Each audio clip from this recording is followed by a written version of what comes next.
ሰላም ውድ የተከበራችሁ የራህማቱ ቤተሰቦች ዛሬ በአዲስ ቪዲዮ መጥቻለሁኝ። እጅግ በጣም ቆንጆ የሚጣፍጥ ዳቦ ቤት ውስጥ እንዴት እንደምናዘጋጅ አሳያችኋለሁ። እጅግ በጣም ቆንጆ ጣፋጭ ነው፣ ትወዱታላችሁ። አሁን በቀጥታ ወደ አሰራሩ እሄዳለሁኝ። ተከታተሉኝ። 200 ሚሊ ሊትር ወተት አዘጋጅቻለሁኝ። 200 ሚሊ ሊትር ውሃ አደርጋለሁኝ። ከዛ በመቀጠል 120 ግራም ስኳር ካልፈለጋችሁ ጨው ማድረግ እንችላለን። ይሄኛው እርሾ ነው፣ ጭቃው ያው ደረቁን እርሾ መጠቀም እንችላለን። አሁን በዚህ መልኩ ሁሉንም ካደረግን በኋላ በደንብ አድርገን እናዋህደውና ለ10 ደቂቃ የሆነ ሞቅ ያለ ቦታ እናስቀምጠዋለን ማለት ነው። ትንሽ ኩፍ እስከሚል 10 ደቂቃ ይበቃዋል። ያው ከ10 ደቂቃ በኋላ ተመልሼ መጥቻለሁ። ያው በዚህ መልኩ እንደምታዩት ኩፍ ብለዋል ማለት ነው። ሁለት እንቁላል አዘጋጅቻለሁኝ። እንቁላሉ ቢጫውና ነጩ ለየዋለሁ ማለት ነው። ቢጫው በኋላ ላይ እንጠቀመዋለን። ነጩን ደግሞ አሁን ከእርሾአችን ጋር እናዋህደዋለን ማለት ነው። በዚህ መልኩ ቢጫው ያው ለየዋለሁ ማለት ነው። ይሄኛው የሆነ ነገር ክድና አድርገን እናስቀምጠዋለን፣ በኋላ ላይ እንጠቀመዋለን ማለት ነው። ነጩ ደግሞ አሁን እርሾ ላይ አደርጋለሁኝ።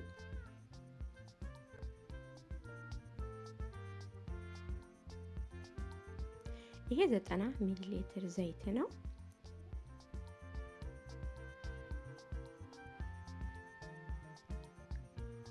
በደንብ አድርጌ አዋህደዋለሁኝ።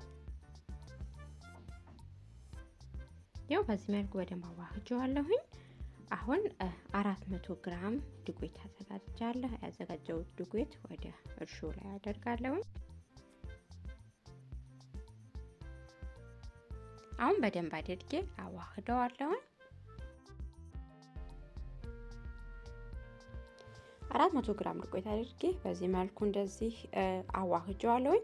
አሁን በመቀጠል 350 ግራም ዱቄት አድርጌ በድጋሚ በደንብ አዋህደዋለሁኝ። ያው ዱቄት ያየን መጨመር እንችላለን፣ ካነሰንም ከቀጠነብንም ያው መጨመር እንችላለን ማለት ነው። በዚህ መልኩ በደንብ አዋህደውና በእጄ እሽት አድርጌ አቦካዋለሁ።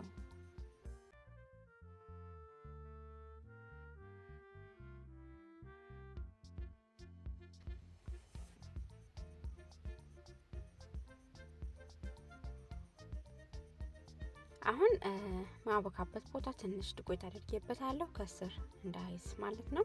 አሁን በደንብ አድርጌ አቦካዋለሁ። ያውን በደንብ አድርጌ አቦክቼዋለሁ።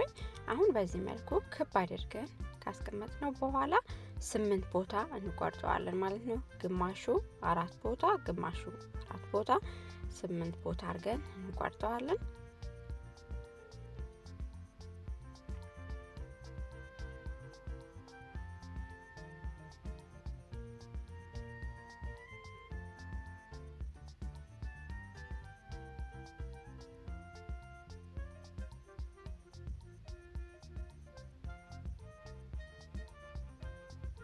ያው 8 ቦታ አካፍየዋለሁኝ።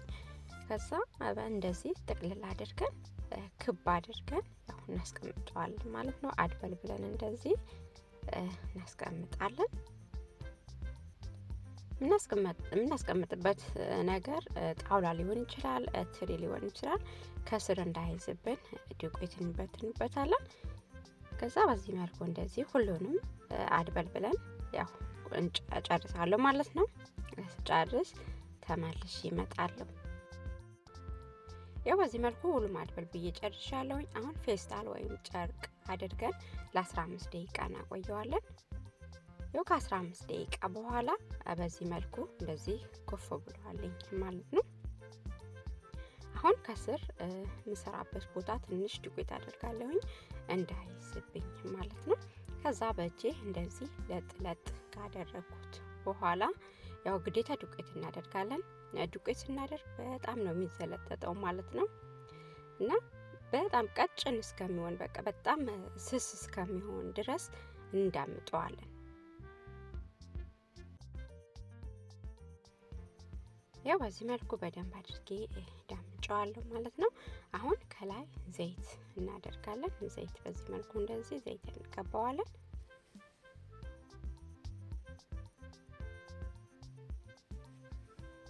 ሙሉውን ዙሪያውን እንደዚህ አድርገን ዘይት እንቀባዋለን። ያው አሁን ሁሉንም ዘይት ቀብቻለሁ። አሁን ግማሹ በዚህ መልኩ እንደዚህ ቆርጬዋለሁ። አሁን እንደዚህ ይዘን እጥፍ እናደርገዋለን ማለት ነው። እናጥፋለን። እንደሚታያችሁ ተስፋለኝ እንደዚህ እጥፍ ያረግን ያው ሁሉም እንሄዳለን ማለት ነው። ያው በዚህ መልኩ ሁሉንም እናጥፋለን።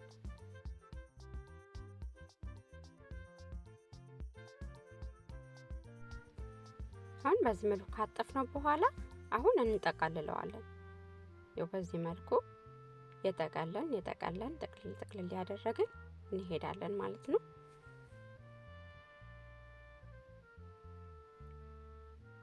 ከዛ ጫፉ በኋላ ሲነሳ እንዳይወጣ ማለት ነው ከስር እንደዚህ አስገብተን በዚህ መልኩ እንደዚህ ጭፍልቅ ስናደርገው በኋላ ላይ ኩፍ ሲል አይወጣም ማለት ነው።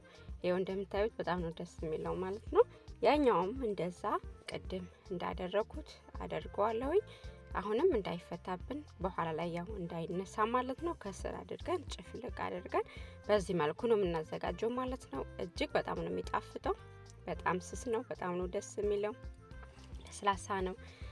ስለዚህ ትወዱታላችሁ፣ ሞክሩትኝ ነው የምለው ማለት ነው። እኔ በጣም ነው ደስ የሚለው። ዳቦ ከምንም ምን በላው ዳቦ ነው።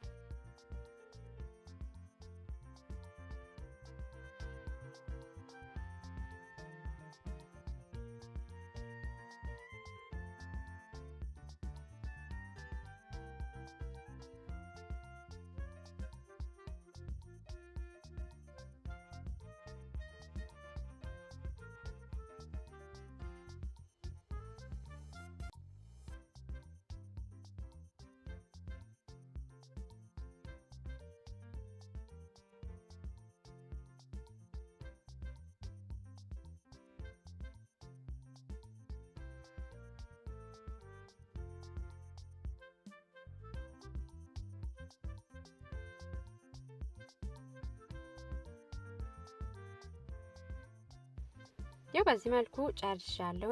አሁን ፌስታል ወይም ጨርቅ አልብሰን ለ20 ደቂቃ እናስቀምጠዋለን ትንሽ ኩፍ እስከሚል ድረስ ማለት ነው። ያው ከ20 ደቂቃ በኋላ ተመልሼ መጥቻለሁ።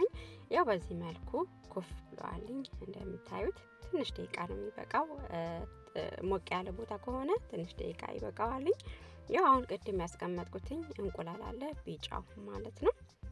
2 የሾርባ ማንኪያ ወተት አድርጌ በደንብ ቀላቅለውና ዳቦ ላይ ቀባዋለሁ ማለት ነው። ወተቱ ከፈለጋችሁ ያው ማድረግ ትችላላችሁ። እንቁላሉን ብቻ መቀባት ትችላላችሁ። ምንም ችግር የለውም።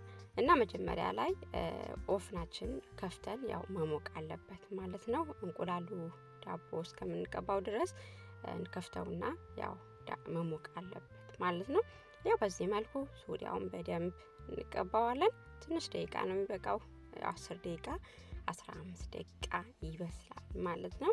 እጅግ በጣም ቆንጆ ለስለስ ያለ ዳቦ ነው። በጣም ትወዱታላችሁ። ከማንኛውም አይነት ነገር ጋር ምን በላው ነው። ቁርስም ከወጥም ከምንም ምን በላው ዳቦ ነው። በጣም ለስላሳ ነው። ደስ የሚል ዳቦ ነው። ትወዱታላችሁ። ሞክሩት ነው እኔ የምለው ማለት ነው። ያው ከሞከራችሁት አስተያየታችሁን ኮሜንት ላይ አስቀምጡልኝ። በጣም ነው የሚጣፍጠው። የዛሬ ቪዲዮ ይሄንን ይመስል ነበር። ለነበረን ቆይታ ከልብ ነው ማመሰግነው። ለራህማቱ በአዲስ ሆናችሁ ሰብስክራይብ፣ ላይክ፣ ሼር በማድረግ አበረታቱኝ። በሌላ ቪዲዮ እስከምንገናኝ ድረስ በያላችሁበት ሰላማችሁ ይብዛልኝ። ቻው ባባይ